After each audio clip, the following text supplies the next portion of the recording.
The morning of July 20th, 1944, brought urgent intelligence briefings to German 7th Army headquarters in Rommel's absence. SS Obergruppenführer Paul Hauser, commanding in place of the wounded Friedrich Dollmann, spread the latest reports across his desk with a mixture of concern and bewilderment. 6 weeks after the invasion, something was happening that contradicted everything German military doctrine had taught. American forces were sustaining themselves with a supply flow that seemed almost reckless in its abundance. The handwritten notes scrawled in the margins of his intelligence summary captured his growing alarm. The Americans operate field bakeries just 15 kilometers from active combat zones. Hauser turned the pages slowly, reading intercepted radio transmissions and observer reports that painted an almost incomprehensible picture.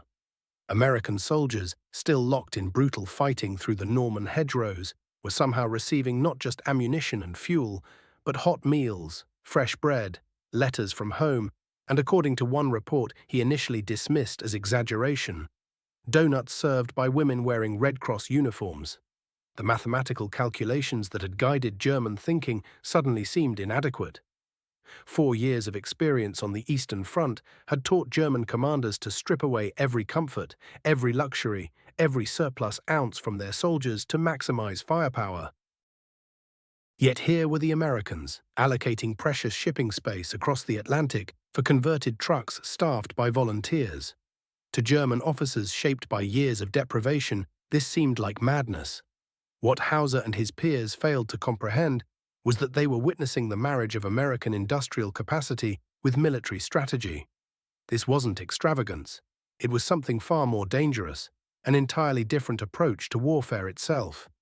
An army capable of delivering hot donuts to soldiers under shell fire could certainly deliver unlimited ammunition and fuel. The implications were unsettling. German confidence in American logistical limitations ran deep, rooted in careful studies conducted since 1940. The Foreign Army's West Intelligence Section, led by Oberst Alexis von Falkenhorst, had consistently reported that American forces were dependent on material comforts in ways that represented a critical vulnerability.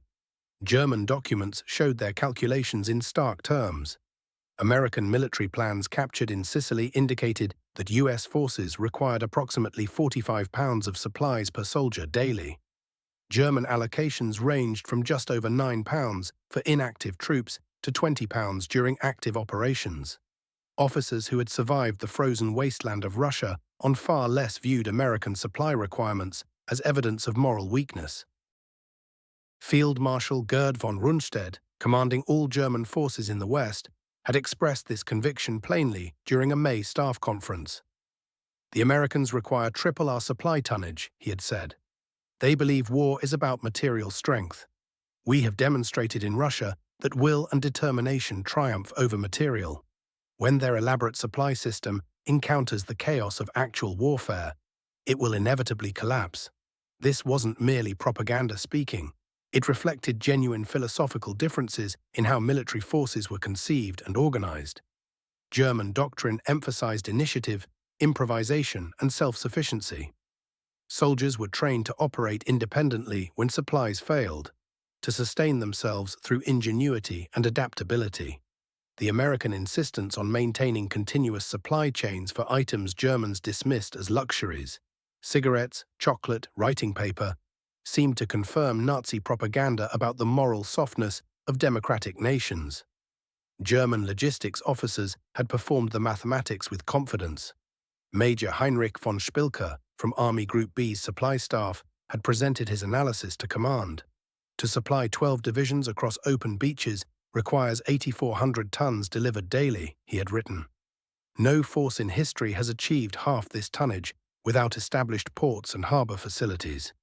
The Americans claim they will accomplish this while under constant fire from German positions. It is mathematically impossible. What German intelligence had fundamentally misunderstood was the sheer scale of American preparation undertaken over 2 years. By June 1944, Britain itself had been transformed into what Eisenhower would later describe as one gigantic military base. The Americans and British had stockpiled 2.5 million tons of supplies, enough material to fill a freight train running from London to Edinburgh and back again. The invasion fleet itself represented an achievement without historical precedent.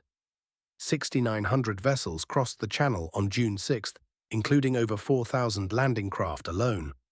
But beyond these staggering numbers lay innovations that German planners had never imagined possible.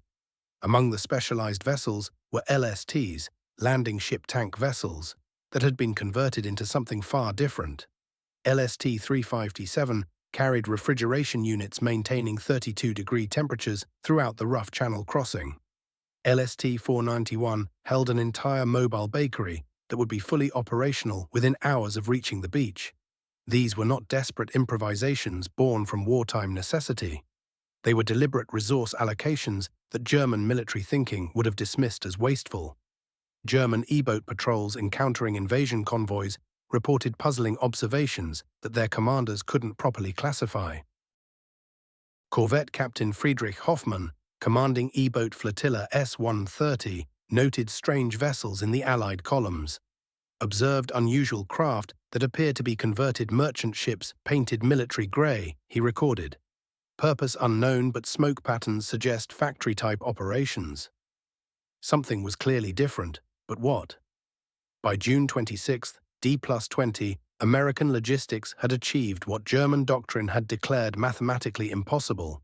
Despite ongoing combat and without a single proper port facility, the Americans were landing 15,000 tons of supplies daily across the Normandy beaches. To put this in perspective, German Army Group B in France received only 8,000 tons per week. Already, mobile bakeries were operating at both Omaha and Utah beaches, each producing 60,000 pounds of fresh bread daily. This wasn't the hard biscuit that German troops had learned to stomach. This was fresh bread, white and whole wheat varieties, baked through the night and distributed still warm to frontline units as they faced German fire each morning. German intelligence officers found themselves utterly disoriented by what they were witnessing. Captain Franz Gockel, intelligence officer with the 352nd Infantry Division, submitted a report on June 28 that captured his confusion and frustration. American soldiers in forward positions are receiving packaged meals that contain canned meat, vegetables, crackers, candy, and cigarettes, he wrote. Each meal contains more variety than our soldiers have consumed in months. What troubled Gockel most was what he observed happening next. They discard half-eaten rations that our soldiers would consider feast items. American supply establishment had achieved speed that defied German experience. By June 30th, they had landed 71,000 vehicles, 448,000 tons of supplies, and established 97 supply dumps across the beachhead. To achieve similar accomplishments, the German invasion of Norway in 1940, conducted against minimal resistance through captured ports, had required 3 full weeks. German dismissal extended even to the artificial harbours the British had constructed. German aerial reconnaissance had identified the components being built in British ports, and the naval assessment was characteristically dismissive. Admiral Friedrich Ruger, serving as Rommel's naval advisor, had briefed Army Group B on May 20th about these artificial harbours.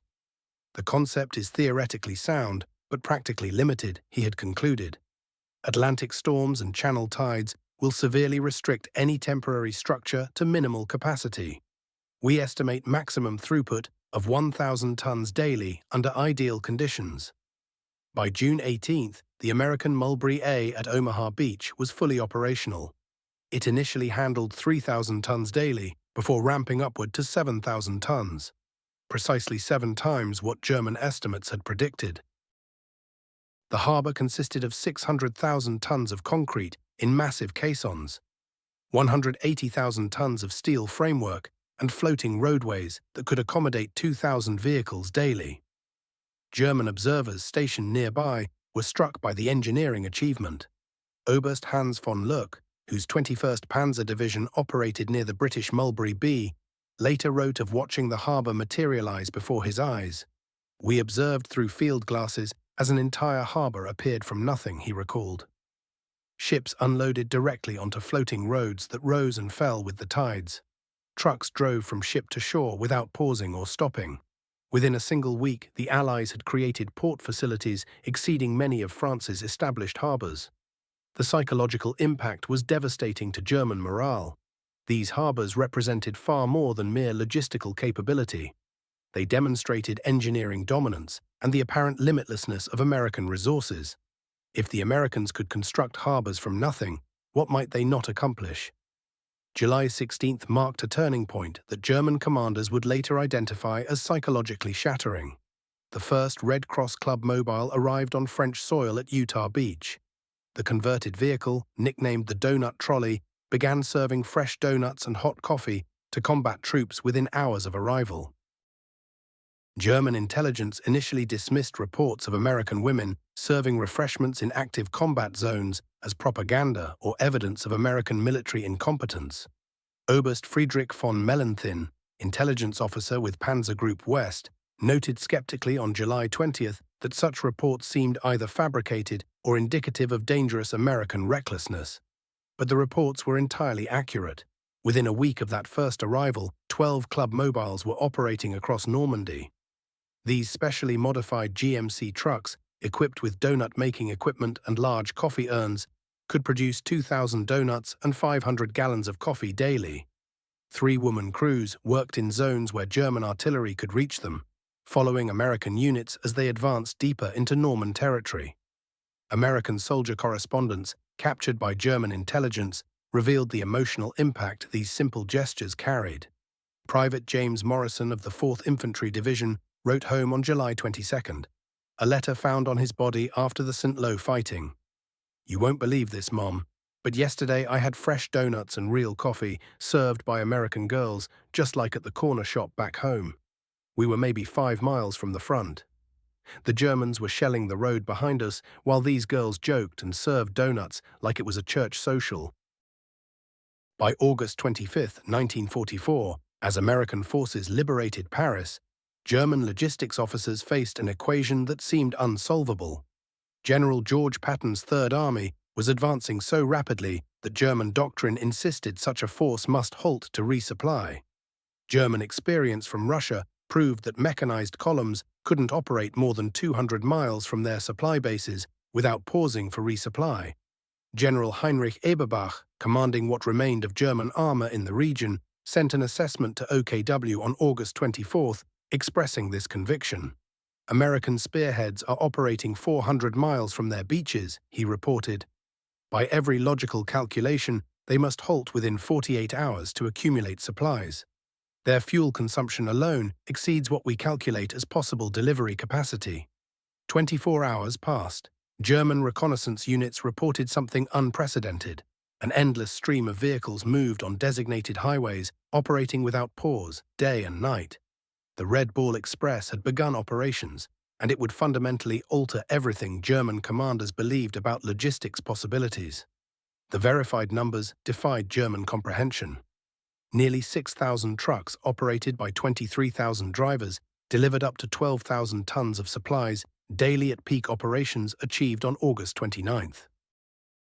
These vehicles ran continuously on a 700-mile round-trip route, with drivers rotated like relay runners and vehicles serviced even while moving. According to transportation records, 75% of Red Bull drivers were African-American soldiers, organized into segregated trucking companies, but proving absolutely essential to Allied victory. These units maintained an operational tempo that German logistics officers calculated as impossible. Trucks averaged 240 miles per day, operating on 4 hours sleep per driver. German logistics tables, refined through years of continental warfare, established clear mathematical limits.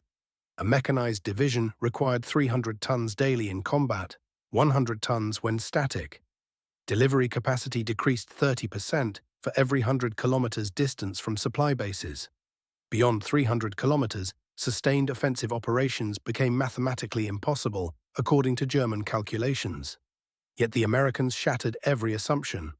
By September 1944, they were delivering 20,000 tons daily to forces operating 500 miles from the beaches.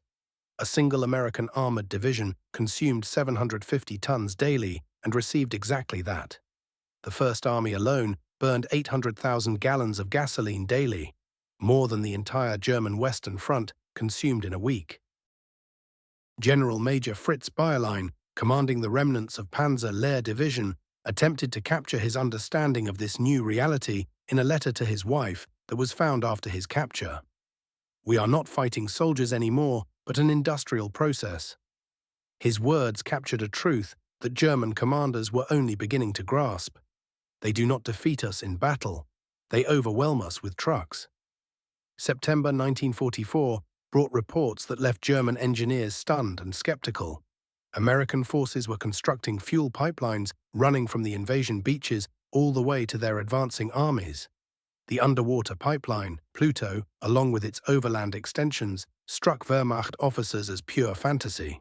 These same officers were struggling mightily to keep horse-drawn supply columns moving.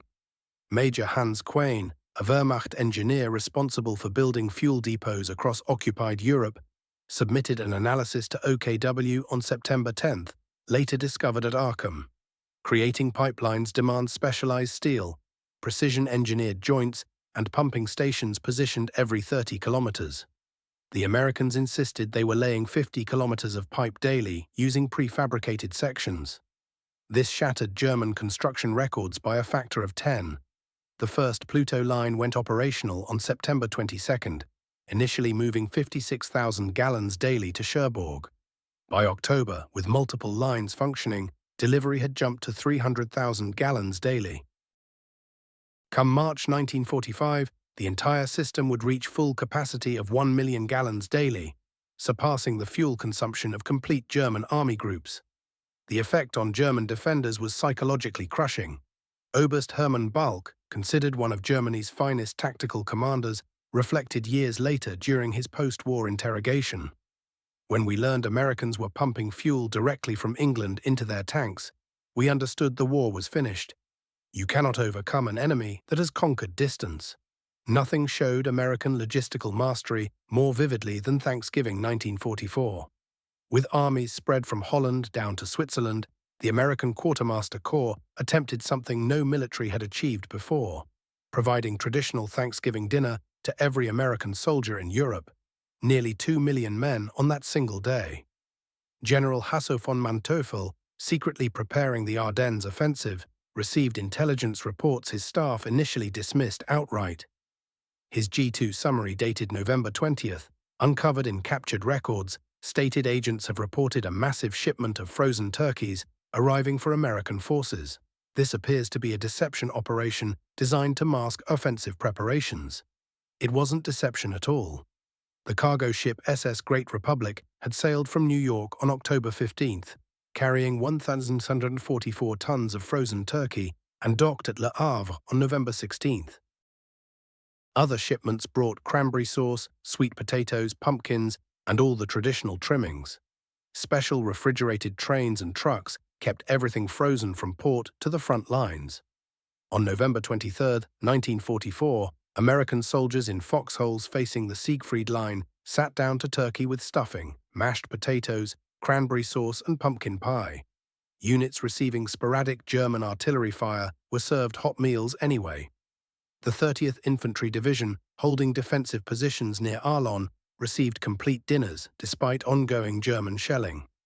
The psychological impact was unintended, yet absolutely devastating.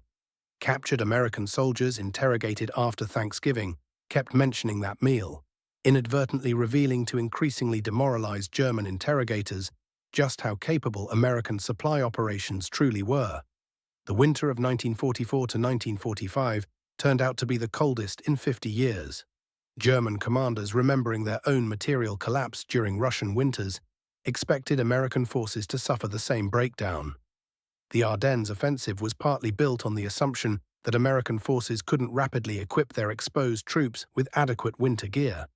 Instead, the Americans launched emergency supply operations that moved 2 million sets of winter clothing in just 3 weeks. The shipment contained innovations unknown to German forces: layered clothing systems, shoe packs with removable felt liners, sleeping bags rated to -30 Fahrenheit, and portable squad stoves.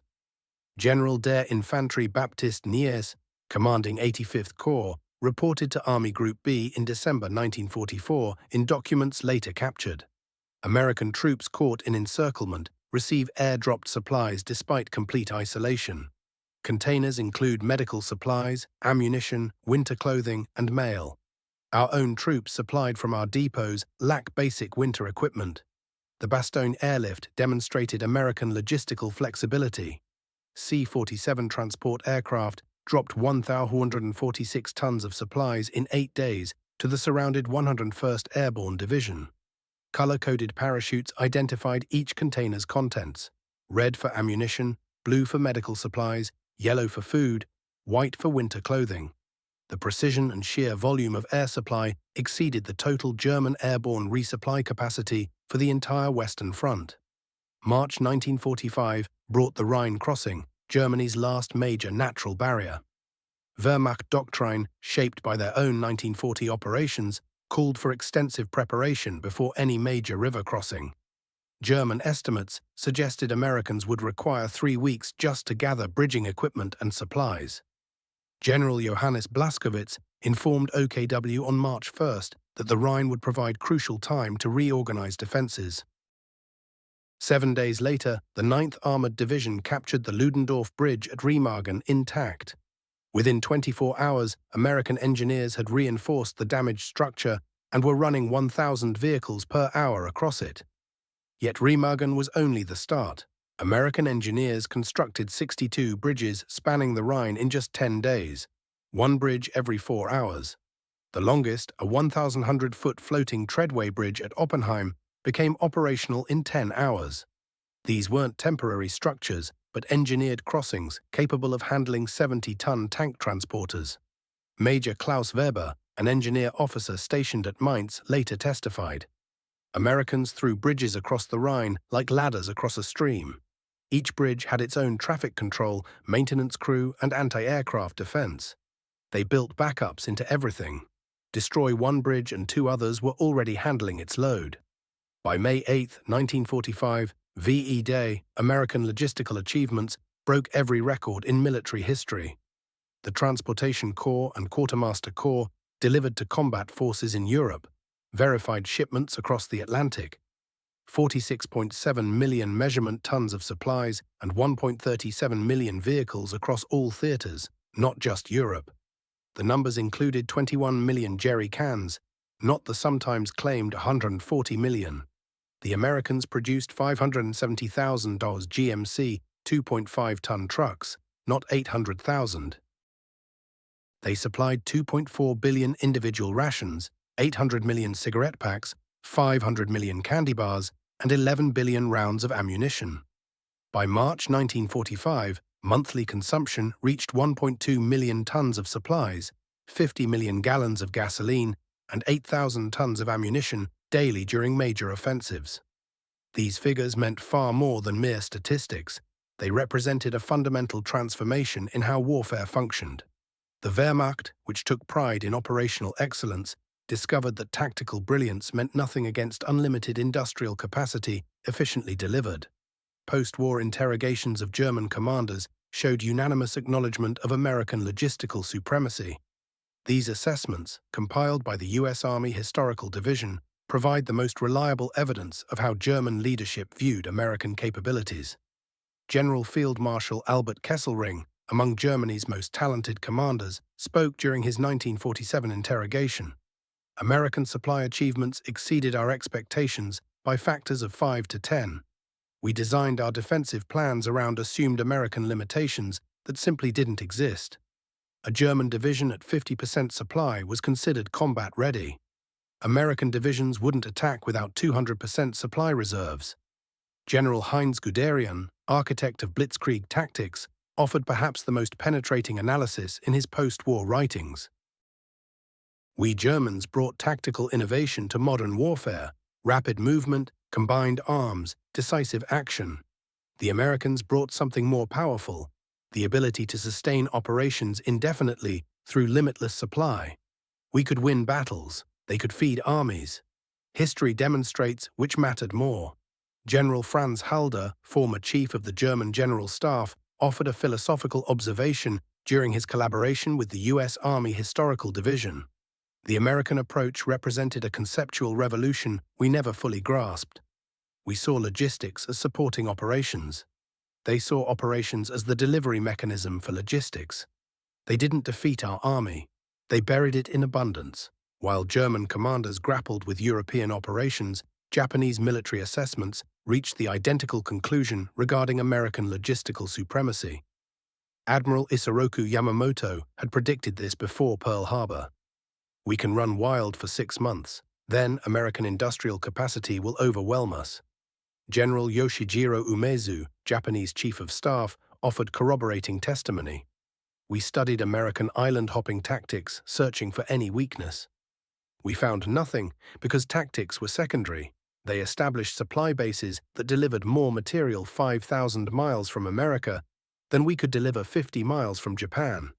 Every battle was already decided before it began, decided in factories and aboard cargo ships. This Pacific parallel matters because it proves the universal scope of American logistical revolution. Whether fighting in European hedgerows or Pacific atolls, American forces maintained supply superiority that redefined what warfare could achieve. American logistical success emerged from innovations that seemed unremarkable individually, yet proved revolutionary when combined.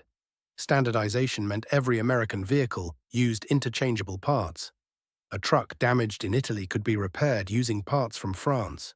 German forces, drawing equipment from multiple conquered nations, faced endless compatibility problems.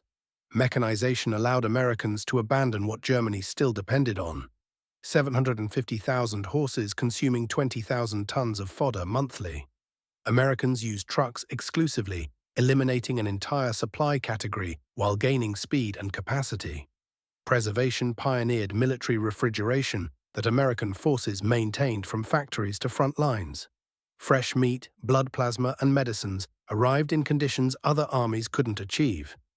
Communication involved laying 100,000 miles of telephone wire in France alone, enabling real-time supply coordination. German forces depended heavily on motorcycle couriers, which delayed supply response by days. Specialization meant Americans created purpose-built vehicles for every supply mission. Refrigerated trucks, tanker trucks, mobile workshops. Germans used generic vehicles for everything, cutting efficiency in half. One overlooked dimension of American logistical success was the participation of women. While German ideology confined women to traditional roles, 150,000 American women served in the Women's Army Corps, with thousands directly supporting logistical operations. WAC personnel operated communication centers that coordinated supply movements, managed depot inventories, and maintained the punch card systems that tracked millions of items. At ports of embarkation, women processed shipping manifests in ways that baffled German officers accustomed to male-only military service. Lieutenant Colonel Elna Hilliard, WAC commander in the European theater, commanded more personnel than most German regiment commanders. Her post-war report noted WAC personnel processed 40% of all supply documentation in the ETO. We freed thousands of men for combat while boosting logistics efficiency through specialized training.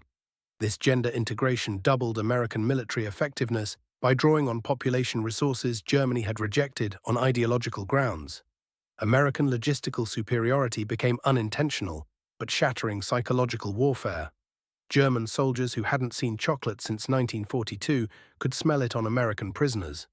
Wehrmacht units surviving on sawdust extended bread could hear American troops complaining about monotonous K rations that contained more variety than German soldiers had encountered in years.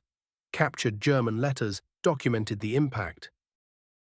Gefreiter Wilhelm Hoffmann wrote to his wife in December 1944 in a letter found in a destroyed bunker. The Americans we captured are better fed as prisoners than we are as soldiers. They throw away half-eaten chocolate bars. They use white bread for cleaning their rifles. We are fighting the entire wealth of America. This sense of defeat spread through the ranks of German commanders as well. General der Infanterie Hans Schmidt looked back on those days in 1947, recounting what he had witnessed. My soldiers fought with tremendous courage, despite being vastly outnumbered. But everything changed when they learned the truth about what Americans possessed. While our men went without ammunition, without proper medical care, the Americans gave their troops ice cream and regular mail from home. That knowledge broke something inside our soldiers. You cannot ask men to keep fighting when they see such a gulf between what the enemy receives and what they lack. German officers who studied American supply methods during the war weren't surprised by what came next. When the Marshall Plan was announced in 1947, they understood immediately what was happening. They had watched firsthand how Americans moved resources across enormous distances with precision and speed. A nation that could feed and equip armies across entire oceans could absolutely rebuild a shattered continent. General Lucius Clay, who governed the American occupation zone, made a shrewd decision. He brought in former German logistics specialists to help manage the reconstruction efforts. These officers had studied American supply methods up close during the fighting. Colonel Hans von Grafenberg, who had served as Chief of Staff to Army Group Center, worked alongside American administrators. What struck him most was how completely American thinking had shifted. The same logistics principles that had devastated Europe during the war now rebuilt it piece by piece. Americans approached peace using the exact tools that had won the war: standardization, mechanization, communication, abundance. The Marshall Plan wasn't charity, it was military logistics repurposed for civilian reconstruction. When North Korea invaded South Korea in June 1950, American forces found themselves struggling at first, pushed back by unexpected resistance and aggressive enemy tactics. But within weeks, the old pattern reasserted itself. Former German officers serving as NATO advisors watched in recognition. They had seen this movie before. General Adolf Heusinger, who had served as the Wehrmacht operations chief and later became chairman of the NATO Military Committee, observed it clearly. In Korea, Americans showed us once again that modern warfare is won by the side that can deliver the most supplies to where it matters most. The Americans moved more tonnage to Busan in 3 months than Germany had managed to deliver to Stalingrad across 2 entire years. Communist forces might win skirmishes and capture ground, but they could never match American capability to supply their troops continuously. By the 1960s, Harvard Business School recognized something remarkable was unfolding. They began studying how America's World War II military logistics had become the blueprint for modern business. Professor Theodore Levitt traced the direct connection from military innovation to corporate practice. Containerization came from military needs, just-in-time delivery systems, computerized inventory management, total quality control. Every major business practice had roots in American military logistics between 1942 and 1945. D-Day didn't simply free France from occupation, it created modern business logistics as we know it. This transformation into civilian use multiplied the strategic impact many times over.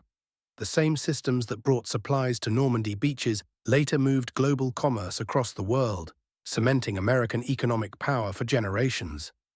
Soviet commanders felt the same shock, though few admitted it openly.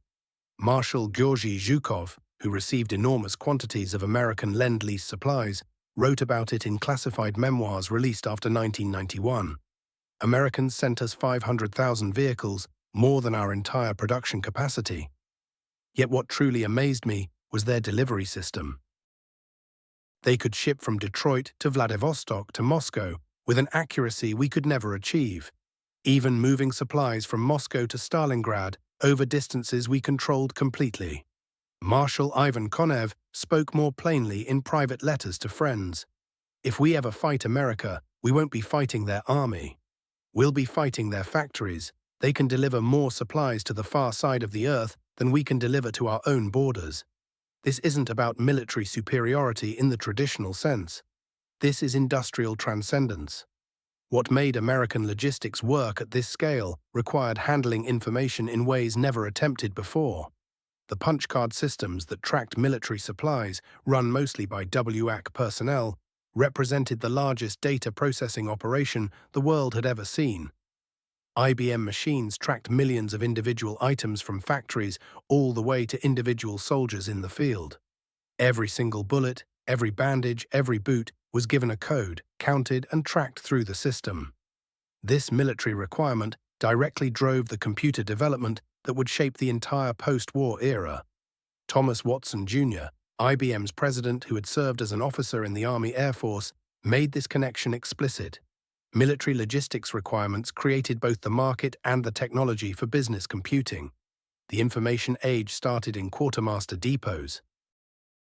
Looking at the raw statistics from Normandy compared to what came before shows just how revolutionary this was. When Germans invaded France in 1940, they managed an average of 3,000 tons delivered daily across established rail networks. By day 20, they faced a supply crisis despite having captured French warehouses. Their horse-drawn supply columns covered maybe 12 miles per day in good conditions. American operations in Normandy in 1944 looked completely different. They delivered an average of 15,000 tons daily across open beaches, with no railroads, no established supply lines. This continued to expand all the way through day 90. Their motorized supply columns averaged 240 miles daily. Multiply the tonnage by 5, multiply the delivery speed by 20. That combination created a pace of operations that German forces simply could not match. Field Marshal Bernard Montgomery, who often criticized American tactical decisions, wrote something different in his memoirs. American logistics was the decisive weapon, more important than any secret weapon Germany ever produced. They could execute any plan because they could supply any operation. We had to plan around what our logistics could support. That freedom of action, purchased through sheer industrial abundance, was their greatest military advantage.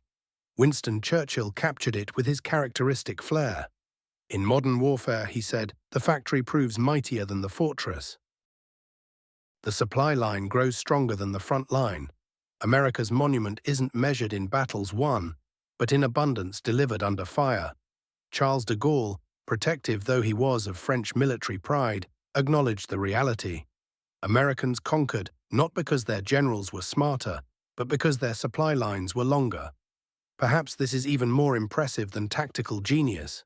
Any nation can study and learn tactics, but who possesses the industrial capacity to match what America achieved? The American logistics revolution changed warfare forever. Every military that came after had to reckon with the same problem. Either match American supply capabilities or accept that you will lose strategically. The Gulf War, Afghanistan, Iraq. All of these followed the same pattern first established in 1944. American forces might struggle with individual tactical situations, but their logistics supremacy guarantees strategic victory. When Operation Desert Storm deployed 500,000 troops to Saudi Arabia, and those soldiers were better supplied than Iraqi forces standing on their own soil, it was the World War II logistics revolution refined and perfected, not replaced. When American soldiers in remote Afghan outposts received Thanksgiving dinner in 2001, they benefited from systems first tested on Normandy beaches decades earlier. On March 7, 1984, marking the 40th anniversary of Remagen's capture, American and German veterans stood together at the bridge. Former General Major Rudolf Langerhauser, who had commanded the bridge defenses, faced Captain George Gibbs, whose company had stormed across it. Langerhauser, now 75 years old, said something remarkable. We prepared for American tanks. We prepared for American artillery. We prepared for American aircraft. What we never prepared for was American abundance. Your logistics defeated us before your soldiers ever arrived. Any army capable of delivering ice cream to the front lines while we couldn't find bandages for the wounded, such an army cannot be beaten by conventional warfare. Gibbs, 73 now, responded with straightforward American thinking. General, we figured that any soldier asked to give his life for his country deserved at least one good meal first. Turned out well-fed soldiers fight better than hungry ones. The two men shook hands across the memorial, former enemies meeting in mutual recognition of something larger than either nation. In industrial warfare, supply superiority becomes military superiority. America's great innovation wasn't finding better ways to fight. It was finding better ways to deliver. They didn't revolutionize combat itself. They revolutionized the entire nature of competition. The verified statistics from the American logistics effort in Europe show the sheer scale of what was accomplished. Nearly 570,000 GMC 2.5-ton trucks were manufactured and deployed. Over 21 million jerry cans reached European ports. 160,000 railway cars were shipped or built on site. 2,000 locomotives arrived to rebuild rail networks. In just 10 days, Americans constructed 62 bridges across the Rhine. Peak daily supply throughput in September 1944 reached 20,000 tons. The total tonnage delivered across the entire operation reached 46.7 million measurement tons. Fuel came through pipelines, 172 million gallons pumped steadily forward. 100,000 miles of telephone wire were laid to coordinate everything. Mail carriers processed 2.5 billion pieces of correspondence. On the human side, 2 million troops received continuous supply. 500,000 vehicles remained operational throughout. 23,000 Red Ball Express drivers kept trucks moving night and day. 150,000 WAC personnel worked logistics operations. 75% of truck drivers were African American soldiers. These aren't just numbers on a page. These represent the complete industrialization of warfare itself. German commanders understood warfare as military operations supported by logistics. Americans saw it completely differently. They understood logistics operations executed through military means. This shift in thinking proved more decisive than any tactical innovation ever could. German commanders who dismissed American supply requirements in 1944 lived to see those same supply systems rebuild their destroyed nation through the Marshall Plan. The logistics system that delivered destruction with unmatched efficiency proved equally capable of delivering reconstruction with genuine generosity. Their initial dismissal transformed into amazement, then respect, and finally adoption of the same methods. The German military tradition that produced great strategists ultimately gained its deepest insight through defeat. In the age of industrial warfare, the supply line doesn't support the battle. The supply line is the battle itself. The Wehrmacht entered World War II believing logistics merely supported combat operations. They discovered through catastrophic experience that operations simply delivered logistics forward. Americans hadn't conquered through superior fighting. They had conquered through superior supply. They hadn't won through tactics. They had won through trucks. They hadn't triumphed through clever strategy. They had triumphed through reliable supply chains. As General Franz Halder concluded in his final assessment, German commanders asked how to win the battle. Americans asked how to supply the army. We Germans focused on the operation itself. They focused on the process. History has recorded which approach proved correct. The German commanders who dismissed American supply chains in 1943 became their most powerful witnesses by 1945. They had learned through bitter defeat, a truth that defines modern warfare. In the industrial age, logistics capability isn't something that supports military power. It is military power itself. The rest, as they say, is supply.